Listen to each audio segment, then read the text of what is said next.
The order was issued without hesitation, not because anyone was angry, and not because anyone was trying to prove a point. It was simply procedure, delivered in the flat tone of people who had repeated the same words hundreds of times before. The woman standing in front of them did not react.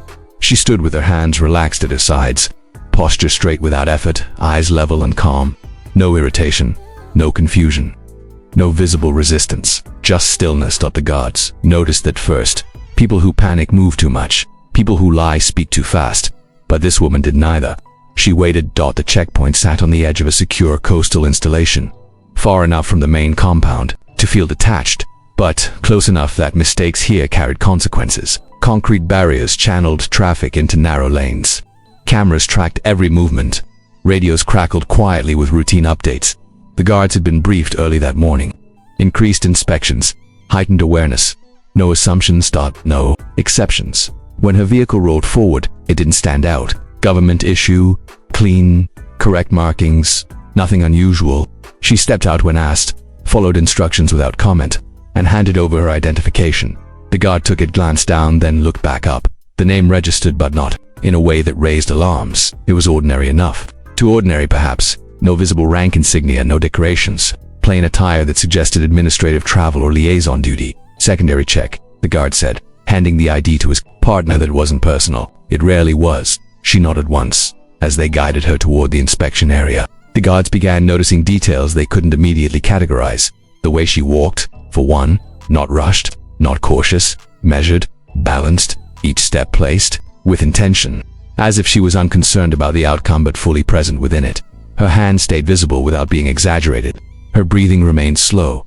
Even the younger guard felt a flicker of discomfort and couldn't quite explain why. That most people filled silence when tension rose. They asked questions, they protested, they tried to joke. This woman did none of that. She waited as if waiting was something she understood well. Inside the inspection room, the atmosphere tightened. Fluorescent lights hummed overhead. The walls were bare, functional, a table, a chair. Nothing decorative, nothing personal, ma'am. This will be a routine search, the senior guard said. She acknowledged the statement with a slight incline of her head. Prosit, she said. Her voice was calm, not submissive, not challenging, simply factual. The guard paused for half a second longer than necessary. He had expected at least a question. Something, but there was nothing. Procedure continued as they prepared. One of the guards noticed her eyes. They weren't fixed on him or the room. They were relaxed, aware, tracking without appearing to track, like someone listening to a language he already spoke fluently. He had seen that look before, but not often. The search itself was conducted professionally, respectfully, by the book. Still, something in the room felt off.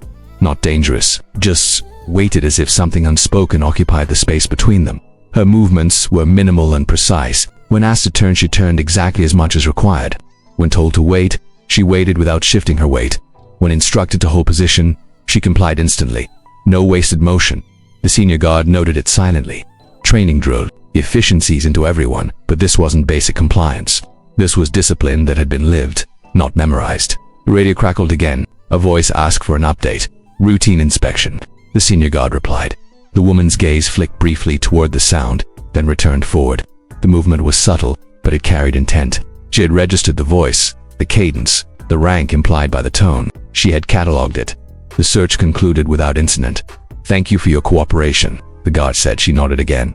As they prepared to release her, a junior officer entered the room holding a tablet. He had been records remotely, running a deeper verification prompted by nothing more than instinct, sir, he said quietly, eyes still on the screen.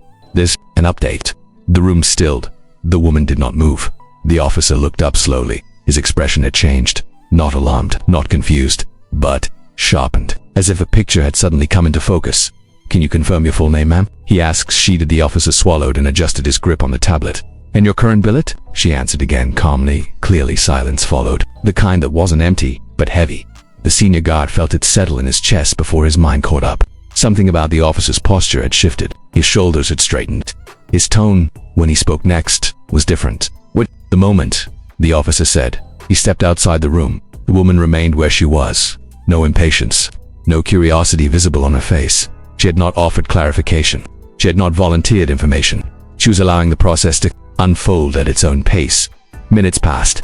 The guards exchanged brief glances. No one spoke. When the door opened again, the officer was not alone. A high-ranking official entered, followed by another. Their presence changed the air immediately. Conversations in the corridor outside dropped off. Radios went quiet. The lead officer looked at the woman, then he stopped. His eyes traveled, not to her face first, but to her posture, her stance, the way she held herself without leaning, without bracing, without tension. Recognition crossed his face. He approached slowly and spoke her name, including full rank, Navy SEAL Admiral. The words landed without force, but their effect was immediate. The guards froze. For a fraction of a second, no one moved, no one breathed. The woman acknowledged the address with a slight nod.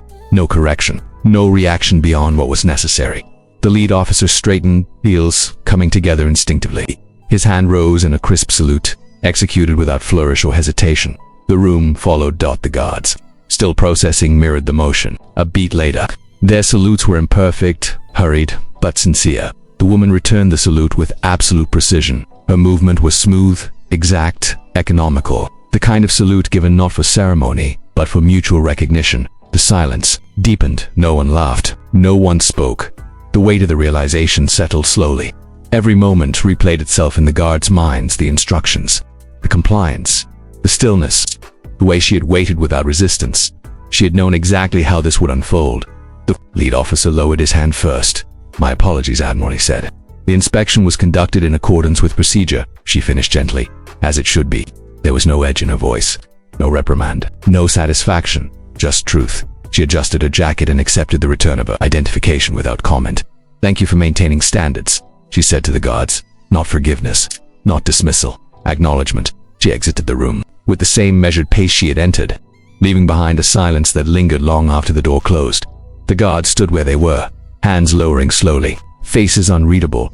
They would remember this moment for the rest of their careers, not because they had made a mistake, but because they had learned something that could not be taught in briefings or manuals. Authority does not always announce itself.